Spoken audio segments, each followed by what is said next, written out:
Bien, bienvenidos al canal Razonando la Ciencia. Vamos a hablar de los conceptos teóricos de este segundo bloque, digamos, de dinámica, dinámica 2, para primero de bachillerato.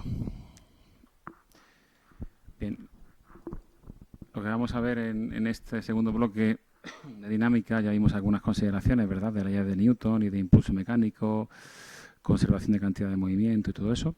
Pues va a ser un poco hablar de la fuerza-peso, fuerza normal, fuerza de rozamiento, la tensión, es decir, las típicas magnitudes y problemas asociados a estas fuerzas habituales, ¿no?, que nos encontramos en los ejercicios habitualmente. Finalmente, también comentaremos algo sobre la fuerza de tipo gravitatorio y la fuerza de tipo eléctrico, como ejemplos de fuerzas, bueno, a conocer, ¿no? Y finalizaremos con algo sobre dinámica del movimiento circular, ¿eh? Bien, la fuerza-peso, aunque se verá, como digo, en una de las últimas diapositivas, pues ya la conocemos, que es la fuerza de atracción gravitatoria, y de momento decimos que es masa por gravedad, aunque más adelante diré de un modo más particular cómo se calcula, ¿no?, esa ley de gravitación universal, ¿no?, que es la expresión que estamos viendo ahí. Pero de momento, digamos que es una fuerza que siempre está presente, que siempre va dirigida de modo vertical hacia el centro terrestre y que, bueno, es una propiedad, digamos, como pone aquí, extrínseca del cuerpo, es decir, que depende de donde estemos. Pero, en fin, como vamos a hacer los ejercicios en la Tierra, pues va a valer aproximadamente 9,8, ¿no? 9,8. Bien, sobre esta expresión más complicada lo vemos más adelante, ¿vale?, que aparece en una diapositiva más adelante. Y ya sabéis, y mostramos en algún vídeo anterior, y no recuerdo mal, no sé si era en cuarto o en bachillerato, pero un poco se está abriendo sobre la marcha.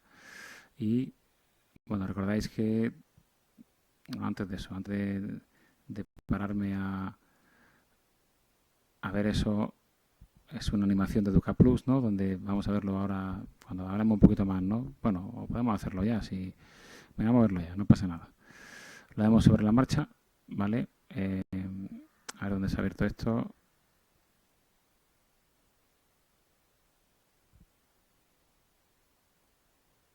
Vamos a abrirlo otra vez, que no sé dónde ha llegado. Venga, aquí tenemos, sí. Vale, está abierto aquí, no me había dado cuenta. Bien, pues digo que con esta pequeña animación se pretende ilustrar, tenéis que verlo más despacio vosotros, por supuesto, ¿vale? Pero se pretende ilustrar, digamos, el cómo se modifican, ¿no?, las componentes X e Y del peso, ¿no? Recordad que en un plano inclinado tenemos que establecer líneas, ¿no?, o ejes, digamos, X e Y, no como horizontales y verticales, sino como paralelos y perpendiculares a la superficie. Entonces, si yo cambio la inclinación, la hago más grande, pues la componente peso tendrá un mayor valor para peso X o menor, ¿no?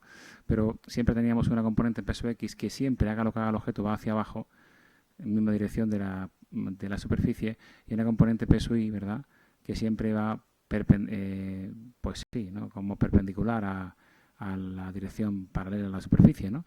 Y que, importante, ¿vale?, la componente peso X se calcula como el producto del peso por el seno del ángulo, aquí reflejada en color verde, y la componente Y del peso se calcula siempre como el producto del peso por el coseno del ángulo. Bien. Bueno, sigamos. La fuerza normal, pues no siempre está presente. Está presente únicamente cuando hay un apoyo del objeto, ¿vale? Es decir, que si el objeto está apoyado en alguna superficie, la explicación de que esta superficie pueda soportar, digamos, ese peso es lo que llamamos la fuerza normal. Tiene ese nombre porque normal es sinónimo de perpendicular. Y bueno, entonces no siempre está presente. Si un paracaidista cae, pues no hay fuerza normal, ¿no? Es cuando hay un contacto. Y siempre, ¿cómo es esa dirección? ¿Y cómo es? Pues siempre es perpendicular a la superficie. Como la superficie es horizontal, la normal será vertical. Pero si la superficie fuera inclinada, la normal sería perpendicular a esa superficie inclinada. Y el sentido siempre es como hacia afuera de la superficie. Su valor numérico, pues hombre, depende de cada caso, ¿vale? En principio, cuando es en la superficie horizontal y no hay más fuerzas asociadas, pues es igual al peso, pero no siempre tiene por qué serlo, ¿eh? De hecho, en los planos inclinados suele ser igual a peso Y. Bueno, lo vemos un poquito más adelante. Este ya no vamos a hacerlo, pero también pinchando podéis llegar a ver algunas de estas animaciones para comprobar cuánto es la fuerza normal. ¿Veis lo que os decía aquí? Por ejemplo, es perpendicular a la superficie y ahora no es, por tanto, vertical. Bien, miradlo con despacio para ver algunos ejemplos de cómo se puede, ¿no?, trabajar eso. Vale, la fuerza de rozamiento es una fuerza que es siempre necesaria para el movimiento y se opone a este, ¿vale? Su dirección es la misma, pero con sentido opuesto al movimiento. Su valor depende de la superficie de contacto, de la naturaleza de la superficie de contacto y de la presión ejercida, ¿no? ¿Cuánto vale y cómo se calcula? Pues como el producto de un número adimensional que suele valer 0,2, 0,3, 0,4, pequeño, que es el coeficiente de rozamiento, y la fuerza normal. ¿Vale? Siempre es el producto del coeficiente de rozamiento por la fuerza normal. Es verdad que hay un coeficiente de rozamiento dinámico y otro estático, porque los objetos evidentemente pues también tienen un rozamiento. Cuando están en reposo hay que ponerlos a funcionar, pero no vamos a entrar demasiado, ¿vale?, en esta diferenciación, ¿vale?, sino que nos vamos a quedar solamente con en la aplicación del rozamiento con cuerpos o objetos en movimiento. Bien. Y dentro de lo que decía antes, ¿vale? Mirad estos ejemplos que podéis verlos por EducaPlus y tal, que son interesantes, ¿vale? En cuanto cuánto valen esas fuerzas de rozamiento. Bien, la tensión es una fuerza que está presente. Bueno, por cierto, no he dicho que la fuerza de rozamiento siempre está presente, pero en muchos casos no lo vamos a considerar. Cuando no se dice nada, no se considera y es como si no existiera. Bien, la tensión de una cuerda es una fuerza que se aplica siempre que tenemos objetos unidos a cuerdas o hilos o cables, ¿no? Y, bueno, se consideran como de masa despreciable y que no se pueden extender, ¿no? La tensión siempre hay que ponerla cuando hay objetos, por ejemplo, unidos, dos objetos, por ejemplo, aquí unidos por una cuerda, siempre se pone como hacia el centro de la cuerda. Y lo que hacen es transmitir la fuerza aplicada por esta mano o por el objeto que fuera a todos los puntos de la cuerda por igual. Luego la tensión es la misma en todos los sitios. Si aquí tengo dos objetos, uno y otro, estas dos tensiones A y B son las mismas, son iguales, ¿vale? Bien. Aparecerán, por tanto, en objetos, ahora veremos algún ejemplo en resoluciones, donde haya cuerdas o cables unidos a objetos. Bien, para resolver los problemas tenemos que hacer varias cosas. Ya se complica, a veces hay dos objetos unidos, como aquí con una polea, otra animación que tenéis que ver, ¿vale? Pero la idea sería tener claro los objetos que hay, ¿no? Pues dos habitualmente, o uno o dos, ¿no? Y ver qué fuerzas hay sobre cada uno de ellos. Os recuerdo que la fuerza peso siempre se dibuja verticalmente hacia abajo, que la fuerza normal se dibuja siempre perpendicular a la superficie. Si está inclinada como aquí, pues estas líneas rojas que se ven, que si se considera, que depende de cada caso, ¿no?, que se diga el rozamiento, pues habrá que dibujarlo en oposición, es decir, hacia el lado opuesto del movimiento, y que si hay una cuerda, como habrá en ejercicios como aquí, pues siempre habrá una fuerza de tensión de este objeto que virará para allá, para la polea, aquí, y otra para allá. Y que son las mismas. Ponemos T y T, valen lo mismo. No es T sub 1 y T sub 2. La cuerda es la misma, valen igual, T y T, ¿no? La tensión es la misma. Luego haremos la descomposición del peso en peso X y peso Y, recordando que peso X siempre va hacia la parte de abajo del plano, haga lo que haga el objeto, y que peso Y siempre va en la misma, digamos, dirección, pero sentido opuesto a la normal, ¿no? ¿Vale? En dirección perpendicular a la superficie. Y luego aplicamos la segunda ley de Newton a cada uno de los dos objetos, por lo que tengo dos ecuaciones. Además las puedo aplicar a ejes diferentes, a eje, digamos, paralelo a la superficie, eje X podemos decir, y el perpendicular a la superficie. De esa resolución con esas ecuaciones, teniendo en cuenta, cuidado, que la aceleración es la misma para ambos objetos, pues obtendremos resultados, ¿no? Bien, bueno, en cuanto a la fuerza, vamos a ver un poco toda la teoría gravitatoria que decíamos al principio. Pues hay una ley, que es la ley vemos aquí, ¿no?, dada por Newton, de gravitación universal, que nos dice que dos cuerpos cualesquiera en el espacio se atraen mutuamente a través de una expresión en la que se nos dice que esa fuerza es directamente proporcional al producto de las masas e inversamente proporcional al cuadrado de la distancia que las separa. Siendo esa constante de proporcionalidad la constante o el valor G mayúscula, 6,67 por 10 a la menos 11 newton por metro cuadrado por kilómetro a la menos 2, kilogramo a la menos 2, perdón, y siendo válida para cualquier lugar, digamos, del universo, ¿no? Bien, entonces cualquiera de los objetos en el espacio se van a atraer con esta expresión que decimos, un boli y una regla, la Tierra y mi mano, la Luna y Plutón, ¿no? Etcétera, ¿no? Bueno, esto no significa, evidentemente, esa atracción no significa que veamos movimiento.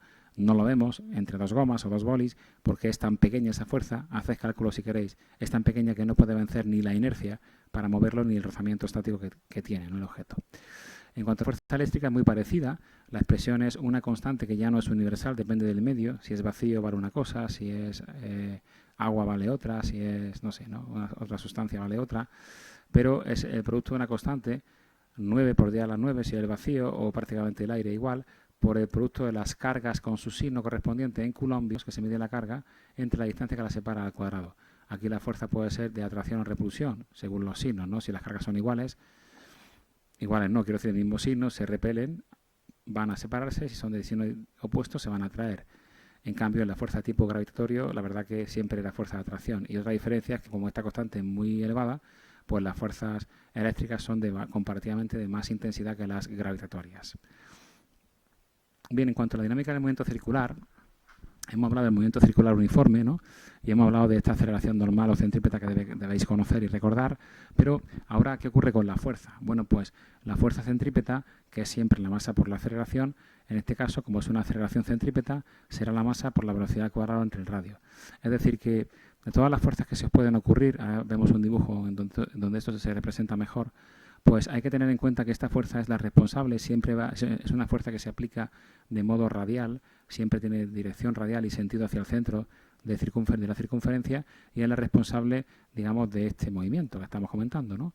Es básica, ¿no? O es clásica, o es la que produce, imaginad, ¿no?, los movimientos planetarios, satelitales, etcétera, o también, como vemos aquí, pues la que tenemos en un vehículo que da una curva, por ejemplo, ¿no?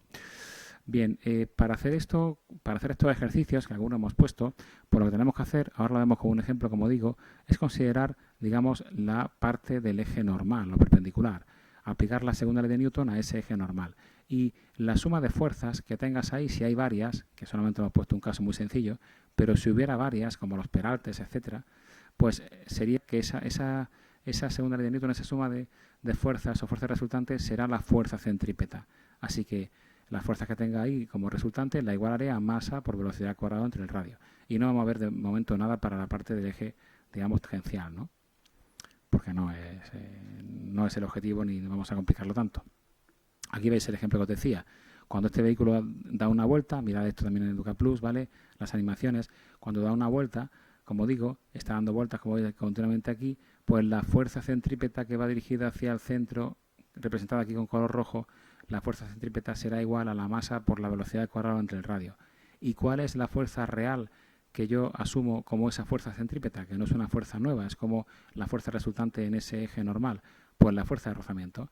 El rozamiento que se produce con la carretera de esos neumáticos en una curva que no esté peraltada es lo que hace, imaginad entre la velocidad, bueno, no va a salir ahora esto y no me interesa ver eso ahora. Lo veis vosotros más despacio. Decía que esa fuerza de rozamiento es lo que igualaré en este caso a la masa por la velocidad al cuadrado partido por el radio. La fuerza de rozamiento es la responsable, o es en este caso la fuerza centrípeta, la responsable de que ese vehículo no se escape, digamos, de la carretera. Si tuviera un peralte en esa curva, si elevara el plano, pues tendría ahí una componente del peso también a tener en cuenta, pero no compliquemos tanto el asunto de momento, ¿no? Vamos, para este curso, ¿no? Vale, un poco eso es todo así rápido, la parte de teoría. Vamos a ver ahora la resolución práctica, ¿no? Intento que sean nociones no muy largas para que no salgan vídeos muy largos, pero para que podáis entender cómo se puede hacer de un modo general los ejercicios. Preguntas más particulares, pues me las hacéis, no hay ningún problema, ¿vale? Pero veamos un poco así el modo global, ¿no?, de la resolución. Bien, esto está dividido en 10, creo recordar, sí, 10 ejercicios. 5 de ellos se refieren a toda esta parte de dinámica de fuerza, peso, normal, rozamiento, tensión, planos inclinados, tal. Ahora comentamos. Y una segunda parte referida a algún ejercicio de aplicación práctica de la fuerza de tipo gravitatorio, fuerza eléctrica, y algo sobre eso que he dicho del vehículo, dinámica de movimiento circular, que hay, pues, me parece que por lo que veo, dos actividades. Bien, vamos a ver una a una las actividades, cómo se podrían resolver, ¿vale? Actividad número 1.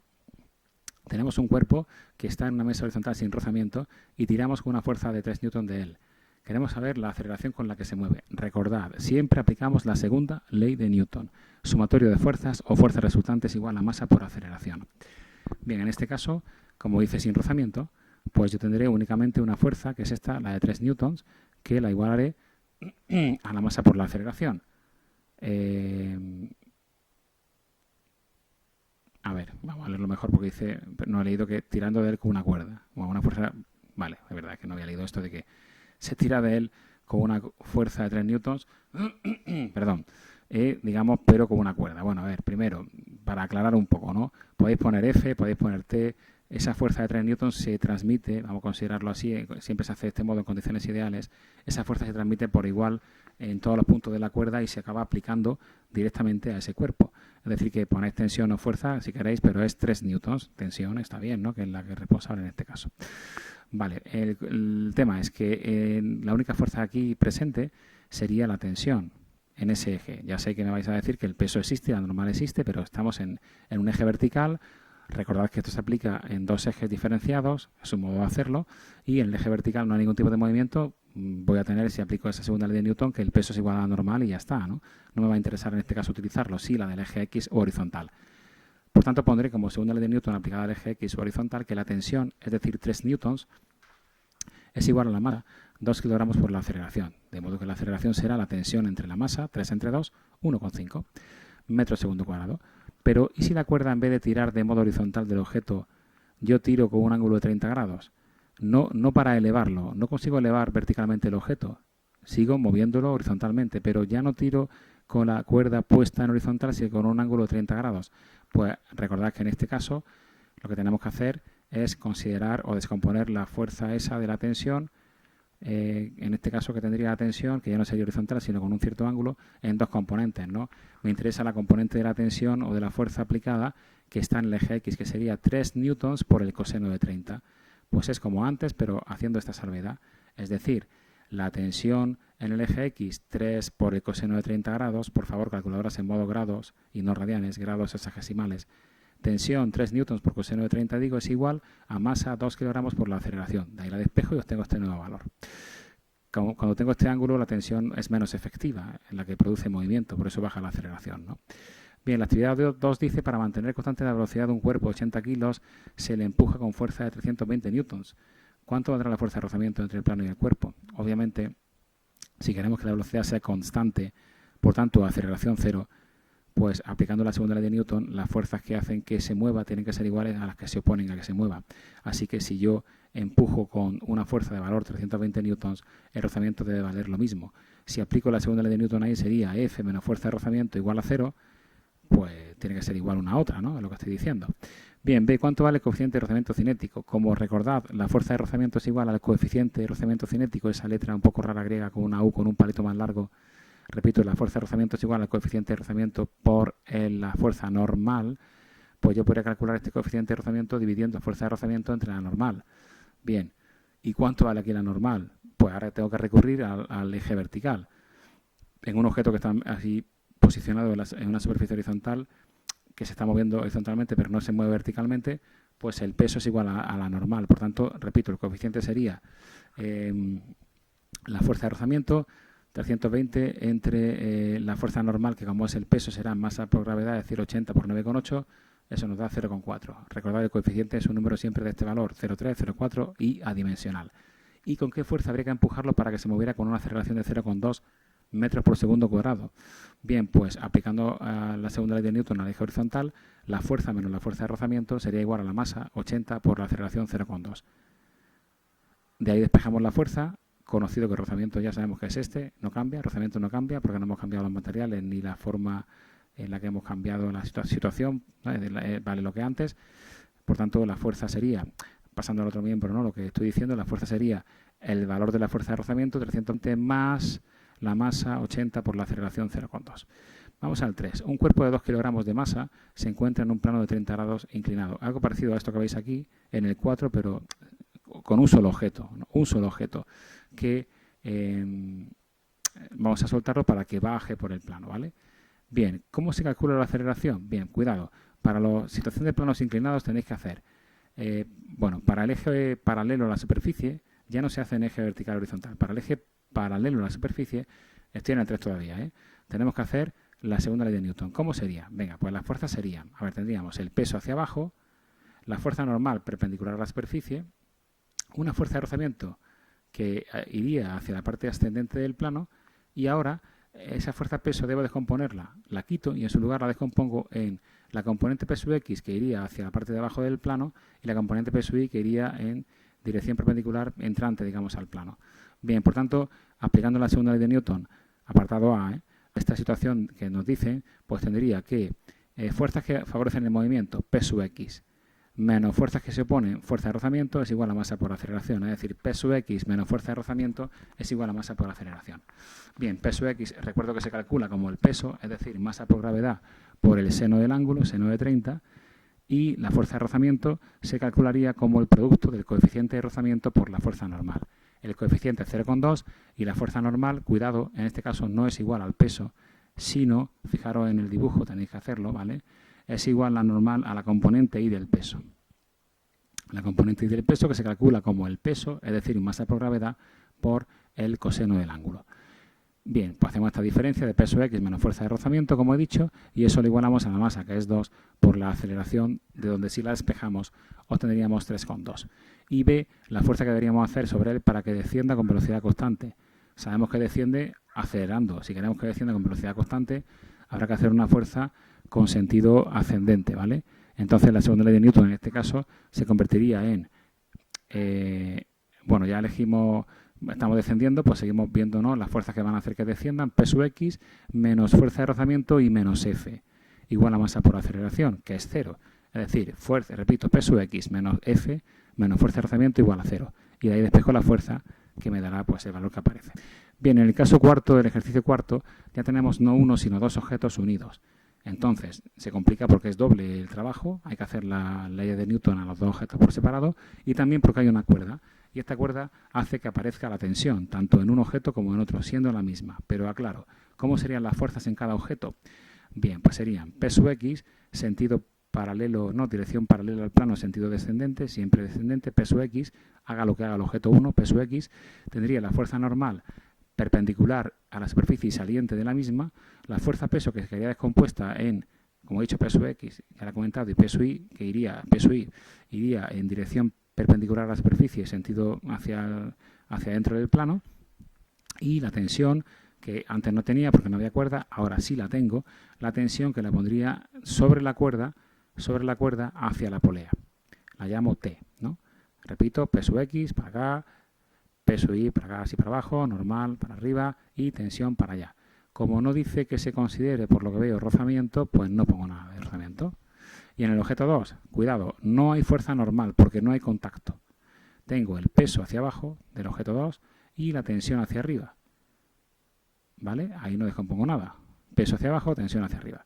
Entonces, ¿qué hago? Pues para el objeto 1 planteo la segunda ley de Newton, que sería, bueno, vemos que aquí dice que la solución es 1 metro segundo cuadrado en sentido descendente. Bien, cuando yo no sé lo que va a suceder, debo suponer o pensar si creo que esto va a venir hacia abajo y podrá, digamos, el objeto 1 con el 2 o al revés. Eso tienes que decidirlo. Si te equivocas y no hay rozamiento, como en este caso, pues la solución que sale es la misma cambiada de signo, pero para la aceleración. Pero si no, tienes que rehacer el problema. Entonces, un poquito de, no sé, pues de pensamiento, ¿no? Bueno, aquí hemos visto que esta masa mayor que esta, bueno, pero bueno, que no pasa nada. Si te equivocas en digamos, en el planteamiento, lo cambias, ¿no? Digo porque cuando hay rozamiento cambia el sentido de la fuerza de rozamiento. Pero en fin, vamos a ver. Como esto, el objeto 1 va hacia abajo, pues tendríamos, para esa segunda ley de Newton, tendríamos peso X, ¿vale? Hemos dicho, menos la tensión, porque iría para allá, ¿vale? No se considera rozamiento, ¿vale?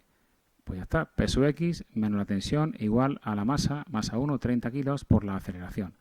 Ahí peso X lo puedo calcular porque tengo, peso X es el peso, ¿no? Masa por gravedad, 30 por 9,8 y por el seno de 30, seno del ángulo, y la tensión pues es una incógnita, no la conozco, y la aceleración tampoco. Tengo una ecuación con dos incógnitas que son T y A, T mayúscula y A minúscula. Para el objeto 2, el peso del objeto 2 menos la tensión igual a masa por aceleración.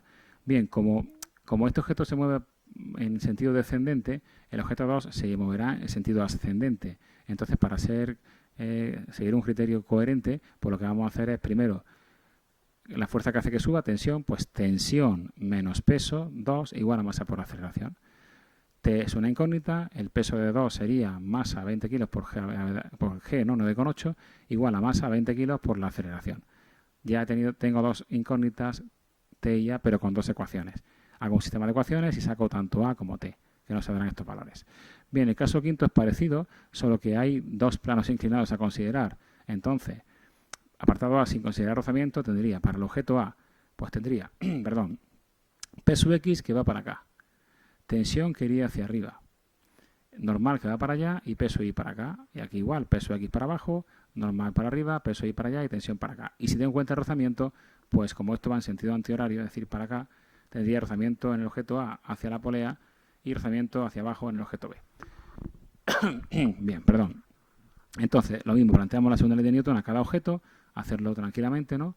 Para el objeto A pues sería, pues para sin rozamiento, apartado A, pues peso X no menos tensión igual a masa por aceleración. Para el objeto B sería tensión menos peso X, ¿no? Igual a masa por aceleración, masa de A en un caso, masa de B en el otro, ¿vale? Y si tengo en cuenta el rozamiento, tendría que añadir a lo que he dicho menos fuerza de rozamiento y menos fuerza de rozamiento a lo que he dicho antes. Y esa fuerza de rozamiento sería el coeficiente que está por aquí dado, ¿no?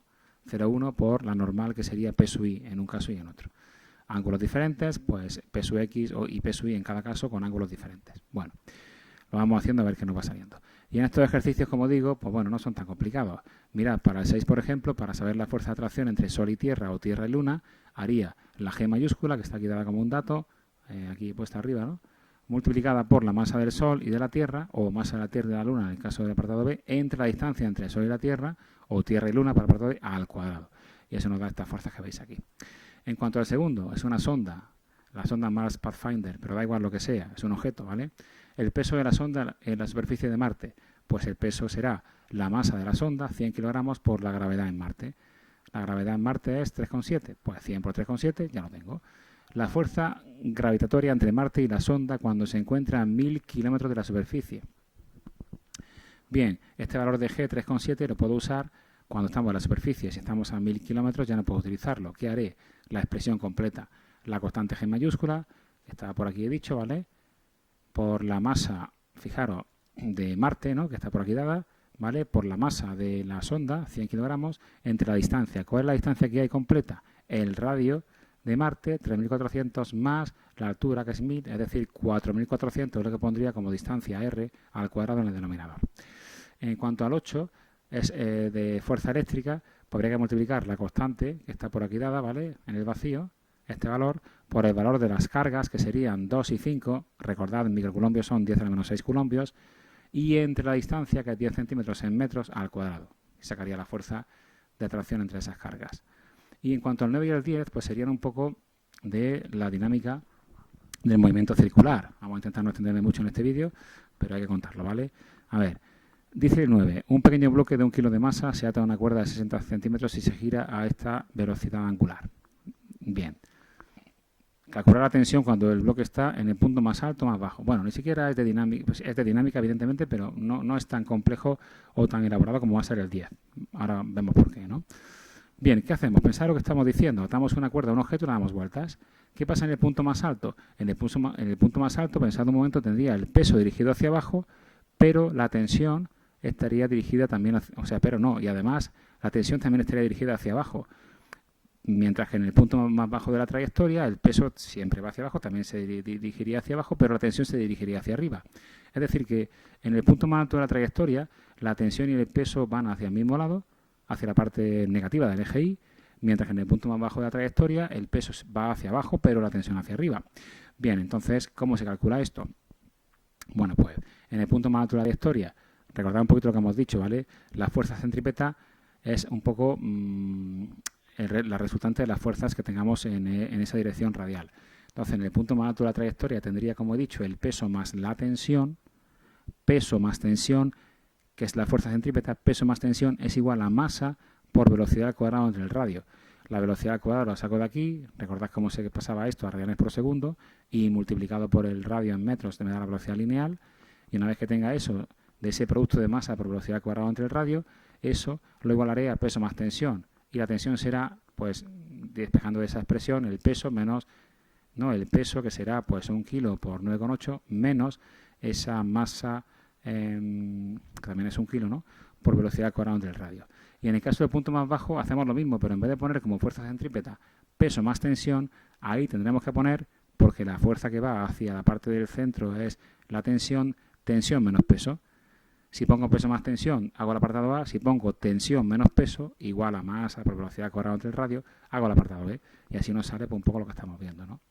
Bien, como en el apartado A, digamos que el peso ya favorece que el objeto venga hacia ti, por eso la tensión que realizas es más pequeña, y en el apartado B, como el peso se opone e intentas que se escape ese objeto, pues es más grande la tensión a realizar. Ahí se podría romper un poco más la cuerda. Bien, y en el vehículo es muy parecido, ¿vale? El vehículo, para saber, dice, despreciando el rozamiento del sentido de avance del vehículo, claro, no en el sentido radial, sino en el sentido, digamos, no radial, ¿no?